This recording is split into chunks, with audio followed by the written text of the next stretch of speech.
Intlaħaq ftehim biex f'Marsa xlok tinfetaħ it-tielet dar li tilqa' priġunieri fl-aħħar parti tas-sentenza tagħhom ħalli jsegwu programm intensiv ta' riabilitazzjoni u riintegrazzjoni fil-qalba tal-komunità.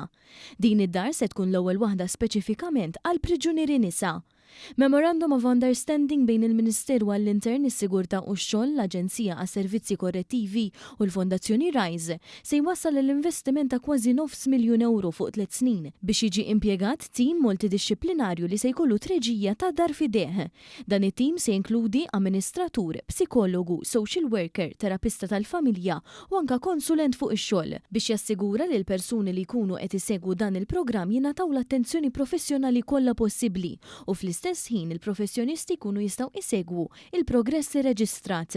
L-Aġenzija għas-Servizzi Korrettivi se tkun qed tassisti wkoll mill-lat ta' sigurtà kif isir fi djar l-oħrajn simili diġà eżistenti.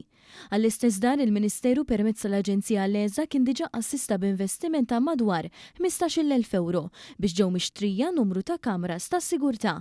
Il-Ministru responsabbli Byron Camilleri aċċenna l-fatt li fl-aħħar snin sar sforz akbar fuq ir-riabilitazzjoni tal-persuni biex meta jiskontaw is-sentenza jirritornaw fis-soċjetà bħala persuni aħjar. Min-naħa tiegħu Chairperson ta' Rise, Charles Mifsud, qal li dan il-ftehim u tragward ieħor importanti fil-ħidma tal-fondazzjoni li qed tkompli tkabbar l-operat tagħha.